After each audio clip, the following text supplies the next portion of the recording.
começa falando sobre a nossa saúde, entendendo sobre ronco e apneia. A gente volta e meia fala que é perigoso roncar, ter apneia e não tratar.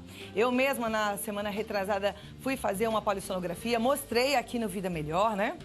Monte de fio ligado, aqueles eletrodos todos pra gente descobrir como é que é o sono, e eu fui mostrar como é que é realizado esse exame. Então hoje a gente vai conversar com o Dr. Edson Monteiro, que é otorrinolaringologista, para entender melhor quais são realmente os prejuízos do ronco e da apneia. Ele que é médico clínico do Instituto Viver Mais e Melhor, do Espaço de Prática Biomolecular Nutrigenômica, que promove o equilíbrio e a saúde integrada, vai nos ajudar a entender melhor esse problema. Dr. Edson, muito obrigada por ter vindo. Obrigado. Tudo bom, Cláudia? Eu tô bem, e o senhor? Graças tudo bom? a Deus, então, tudo bem. Sentar ali pra gente conversar um pouquinho mais e entender um pouco mais sobre o ronco e sobre a apneia. É perigoso mesmo roncar e não cuidar e largar pra lá? Super perigoso, muito perigoso. Pode perder o marido. E o marido perder a esposa. Brincadeira à parte, não, mas é tem perigo verdade. mesmo E tem muita confusão. saúde. E tem muita confusão sobre esse assunto, né? Porque roncar antigamente era pitoresco, só pitoresco, né? A pessoa ronca era motivo de chacota, de gozação, né? E então roncar é um sinal que pode estar acontecendo a tal da apneia, que não tem roncar só, às vezes não tem apneia, mas é um sinal que tem que se investigar, porque a apneia é parada de respirar. E isso a pessoa pode ter uma série de prejuízos que a gente vai comentar durante o programa hoje. Tá, mas vamos começar então falando do ronco. Ronco. O ronco em si, sem apneia, ele também é perigoso? Não, o ronco não. O ronco sem apneia não. O ronco, ele é... Por que acontece o ronco?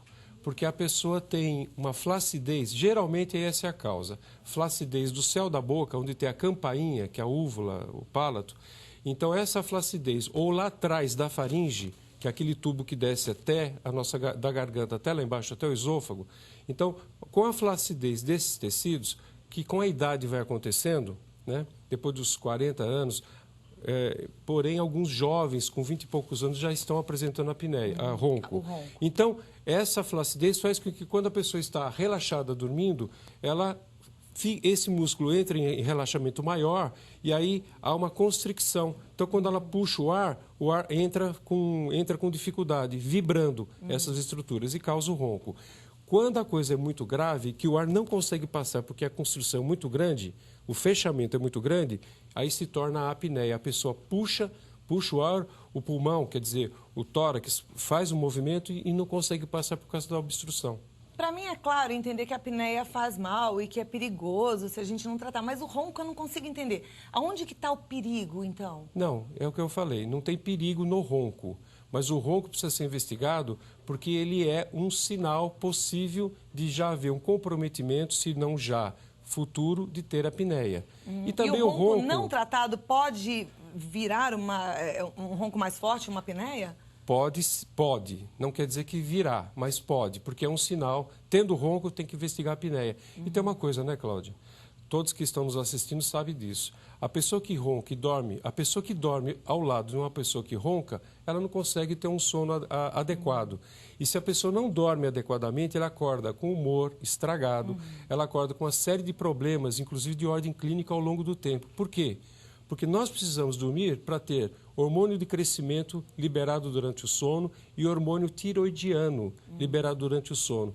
Quem tem sono ruim acaba tendo todo esse prejuízo desses hormônios que são liberados durante o nosso sono e acaba tendo obesidade, acaba tendo problemas tiroidianos, uma série de problemas. E é verdade que quem ronca também não dorme bem? Quem ronca... Não, quem ronca não. Quem ronca está dormindo muito bem. Porque dizem que quem ronca e quem tem, por exemplo, apneia, não tem um sono reparador, um sono de verdade. Apneia. Só apneia, o ronco não. Não, ronco não. Mas, geralmente, quem ronca tem algum grau de apneia. A apneia, essa parada respiratória, ela é considerada normal se a pessoa tiver até 5 episódios de apneia durante o registro do exame, né, por hora, né? Se passar disso, aí começa a ser considerado doença e que vai levar a prejuízo da pessoa. Parar de respirar um pouquinho durante a noite, até 10 segundos, é considerado normal. A apneia é a parada respiratória acima de 10 segundos por evento e mais de 5 por hora. aí é uma apneia patológica, quer dizer, a apneia que causa a doença. Entendeu? Tá. E a gente vai falar daqui a pouquinho como é que a gente trata essa apneia. Eu só queria te fazer antes uma pergunta. Eu fui fazer a polissonografia e eu fiquei encafifada com o seguinte.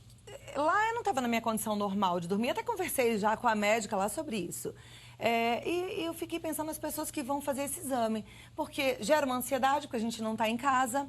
Um monte de eletrodo te incomoda, não tem jeito de falar que você dorme completamente bem, né? Até porque eu, por exemplo, tenho o péssimo hábito de dormir um pouco, não a noite inteira, mais de bruços, eu sei que tem que dormir de lado, daí eu me mexo, então aqueles eletrodos incomodam.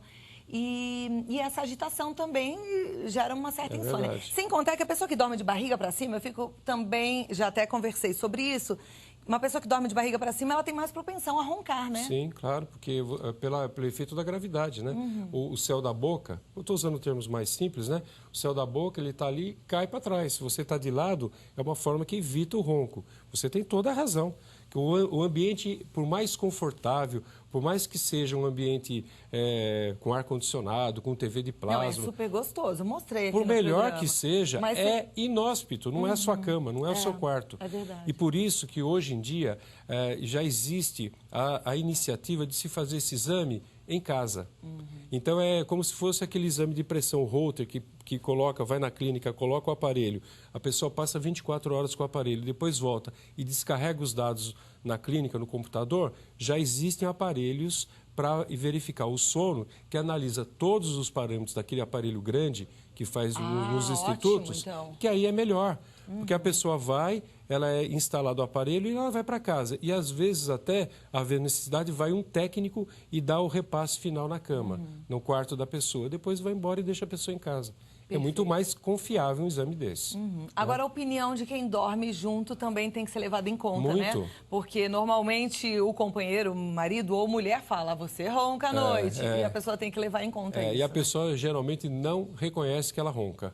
Existe um preconceito danado com essa história de roncar, né? É verdade. É como se fosse algo que as pessoas escolhessem. É verdade, né? é verdade. Agora... E tem um problema muito sério. Muitas pessoas, Cláudia, elas estão com refluxo, sabe? Refluxo. A pessoa está tratando porque tem tosse crônica, tem uma série de coisas, né? Que o refluxo pode dar, rouquidão, disfonia, laringite e tudo mais. E azia mesmo. E muitas vezes a causa do refluxo, não estou dizendo que todos os casos são esse, é a pessoa ter apneia. Por que isso? Porque quando a pessoa está deitada, está na posição da gravidade deitada, o esôfago ele tem que permanecer e fica fisiologicamente fechado, contraído o tempo todo, que é para o suco gástrico não voltar para a garganta e queimar as estruturas lá em cima. E não gerar sinusite, inclusive por causa do gás que sobe. Quando entra em apneia, o sofrimento é tão grande, a pessoa entra em arritmia, eu tenho dados aqui mostrando exames, vai ser colocado no ar, entra em arritmia e o esôfago relaxa, que não deveria, o suco volta. Então, muitas vezes, a pessoa está tratando de um refluxo a vida inteira e, no final das contas, não investigou a questão da apneia.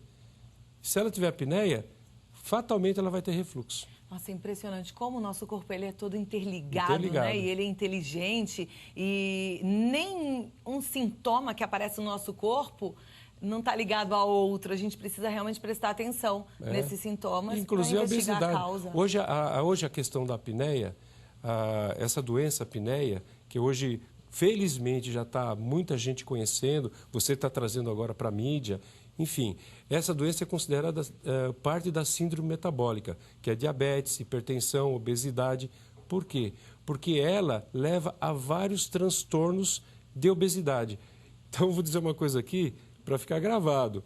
Não é o gordo que tem apneia e ronco. É a apneia que leva a pessoa a engordar. Olha. Entendeu? E às vezes a pessoa nem tem noção, está engordando, começou a roncar, e o problema todo era lá atrás, com distúrbio de sono, que pode ser tratado. Sim, com certeza. Como é que é o tratamento da apneia? Bom, o tratamento da apneia, ele pode ser feito de várias maneiras.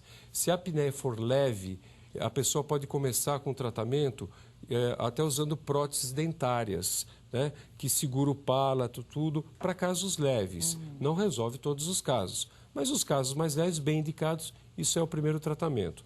Se for casos mais sérios, que a polissonografia vai mostrar, aí já existem outros tratamentos, né? Então existem até aquela máscara que eu trouxe uma imagem aqui, que é o CPAP, que a pessoa põe a máscara e aí toda aquela constrição que nós falamos, ela vai ser vencida, está lá no vídeo, por exemplo. Então a pessoa dorme com aquele compressor e aquele cabo ligando na máscara. E a noite inteira, aquele aparelho vai empurrar o ar para a pessoa... Mas, doutora, a pessoa tem que dormir a noite inteira esse aparelho? E se ela viajar, ela carrega isso aí na malinha. Não é desconfortável? Olha, é desconfortável, mas é um salvador de vidas. Porque isso aí faz com que a pessoa reverta todo o seu quadro hormonal. Todo, inclusive os hormônios sexuais, que eles caem por causa da apneia. A testosterona cai, os estrógenos, tudo cai.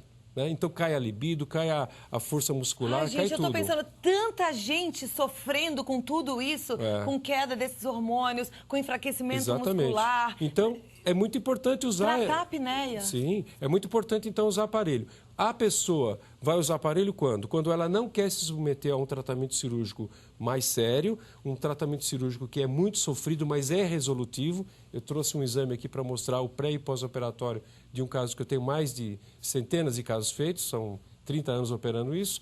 E tem também o tratamento cirúrgico e tem o tratamento cirúrgico tanto do palato, da língua, etc. Tem várias, dependendo do que seja o problema que está obstruindo, é um tipo de tratamento cirúrgico. Quando que a pessoa opta pela cirurgia? Quando a pessoa opta pelo CPAP. Ela opta por aquela máscara quando ela não tem condições clínicas de ser operada ou ela não quer enfrentar uma cirurgia. Então, o CPAP é ótimo, é resolutivo, mas ele não vai curar a doença. Ele vai contornar o problema e a pessoa vai ficar muito bem obrigada e restabelecer a sua saúde física. Bom, mas se a pessoa já está com os comprometimentos gerados pela apneia e aí já não pode mais se submeter a uma cirurgia... Aí tem que usar o CPAP. Então, usa o CPAP. Exatamente. Que, como eu vi... E já entendi, não é um desconforto, ao contrário, é um desconforto, mas que vai trazer muitos benefícios. Salvador de vida. Salvador de vidas, Exatamente. A gente não tem nem o que falar, né? Exato. Tem que realmente procurar um bom médico e investigar se você tem apneia e se você precisa usar o CPAP. A gente volta para conversar sobre esse assunto e outros e responder as dúvidas dos telespectadores já, tá bom? Perfeito. Continuo com o Dr. Edson Monteiro. Esse assunto de hoje está muito importante. Quero chamar a sua atenção porque realmente é sério, viu? Você que acha que tem apneia, você que ouve o seu parceiro, sua parceira, seu esposo, sua esposa, falar que você ronca, presta atenção, porque é uma questão de saúde e, como disse o doutor, a gente pode salvar a sua vida se você prestar atenção nesse. A gente está num papo muito bom aqui, porque aprender sobre saúde é realmente algo que me estimula. Eu acho tão importante a gente entender, cuidar dessa máquina que nos move, né, e nos leva à vida tão melhor que a gente sonha, de forma séria. E aí, Dr. Edson Monteiro, que é otorrinolaringologista, está me ajudando a entender um pouco mais sobre o ronco, sobre a apneia. Já falou coisas importantes aqui, inclusive sobre a grande preocupação que você deve ter se você roncar, porque o ronco normalmente está associado à apneia, e se você tem apneia, precisa tratar, tá certo, doutor Edson? Com certeza, porque isso é estatístico, viu, Cláudia? As pessoas estão tendo sonolência no volante, né, não sabe por quê, estão tendo sonolência operando máquinas, dirigindo ônibus em estrada, levando passageiros, né, pilotos de avião. Imagina quanta responsabilidade, quanta gente tem por aí, né, e tem sonolência durante o dia e não sabe qual é a razão. Porque você está tendo micro despertares durante a noite, porque o seu cérebro acorda para você poder tomar ciência do seu corpo, que automaticamente você não está conseguindo respirar, então você vai ter que puxar o ar. Quer dizer, isso é um sinal de que você pode estar tendo apneia. E precisa ser tratada. Se for uma apneia simples, a gente foi conhecer um caso de perto e existe uma solução interessante. Vamos assistir agora esse depoimento.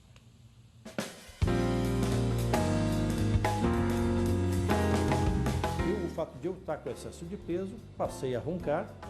Minha esposa reclamou disso, mas eu já estava dentro da área, já imaginava que as coisas estavam acontecendo com os 10 ou 15 quilos que eu adquiria a mais e passei a usar o aparelho.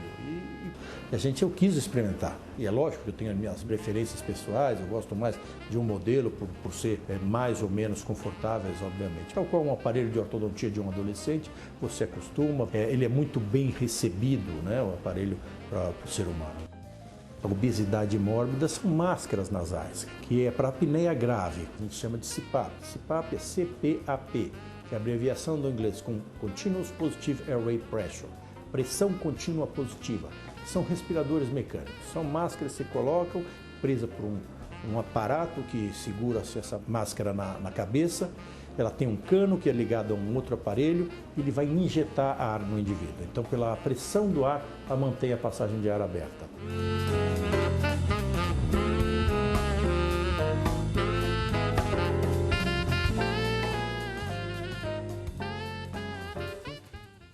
Interessante, né? E ele realmente teve uma melhora na qualidade de vida. Então. Agora, existem outras intervenções para casos mais graves, mais sérios. Exato. Né? E o caso que o doutor, ele é um dentista, né? Um colega dentista. O caso que ele colocou é para casos leves, né? Que é muito bom. Eu até comentei no primeiro bloco. Mas casos piores, tem que operar a língua, quando é o caso, tem que operar o céu da boca, tem que tirar a campainha, tirar a amígdala. É assim a cirurgia para a apneia? Cada caso é um caso. Então tem caso de tirar as amígdalas, caso de abrir a faringe e puxar, faz como se fosse aquele lifting, sabe? Puxar a faringe porque ela está flácida. Tem casos que tem que pegar um ossinho que tem aqui no pescoço, através de uma cirurgia, puxar ele para cima. Tem várias intervenções, até de mandíbula, Te ouvindo falar assim, doutora, eu fico assustada. Falar, se eu tiver apneia, eu vou fugir disso. Tem gente que Mas foge é uma mesmo. cirurgia complicada? Ou não, o jeito de falar é que assusta e ela é simples? Ela não é complicada, mas é uma cirurgia sofrida. A pessoa que vai entrar, você falou, se assusta, e é para assustar mesmo. Porque a cirurgia, ela é boa, ela é resolutiva quando bem diagnosticada e bem feita, mas ela é muito sofrida. A pessoa tem que tomar morfina no pós-operatório. Eu abro o jogo todinho, esse tipo de colocação que eu estou pondo no ar, para os pacientes. Mas eles têm que ver a relevância de se tratar. Ou vai usar o CPAP, ou vai fazer uma cirurgia dessa. Porque não é um passeio no parque. É se tratar de uma coisa grave que mata e que envelhece. A pessoa vai perder a vida antes do tempo. Eu vou dizer uma coisa que eu queria até complementar o que o colega colocou no ar, que é o seguinte, não é, ele falou assim, eu engordei 15 quilos, sei lá, e comecei a roncar. Mas ele começou a roncar, aí que ele engordou. Entendeu? O fato de engordar, é claro que piora um pouco o ronco e a apneia, sim, mas é um fator coadjuvante. O determinante é a flacidez, é a língua que cai para trás, é toda essa alteração do organismo por causa da idade. Né? E a gordura, portanto, ela colabora aí com 10%. O problema básico mesmo são as estruturas internas que têm que sofrer alguma intervenção. Ou através do aparelho, que ele não vai corrigir nada, mas ele vai suplantar o problema.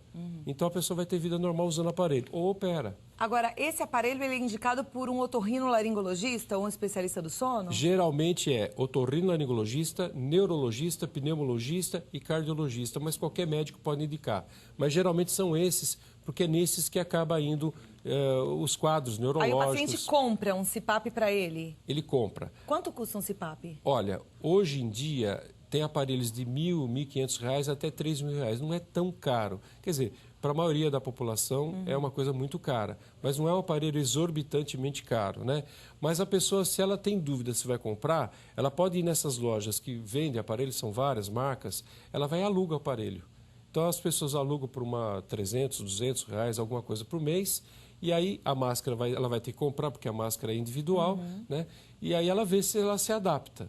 Se adaptou, ela usa o aparelho, e se o aparelho foi eficaz, né? Geralmente é. Entendi. E aí tem que dormir sempre de barriga para cima mesmo. Tem que dormir. Ela tem que se habituar a dormir um pouco de lado, não obrigatoriamente de barriga para cima, mas o aparelho tem umas limitações, né? Mas olha, Cláudia, os pacientes meus que não tiveram indicação de cirurgia ou que não quiseram operar, que tem esses que não querem, e optaram pelo CPAP, eles estão felizes. Tem uma outra qualidade de vida? Não, Sara. Eu queria que você repetisse, doutor, quais são os prejuízos da apneia? Quais são as doenças que a apneia pode acarretar? A apneia, ela pode...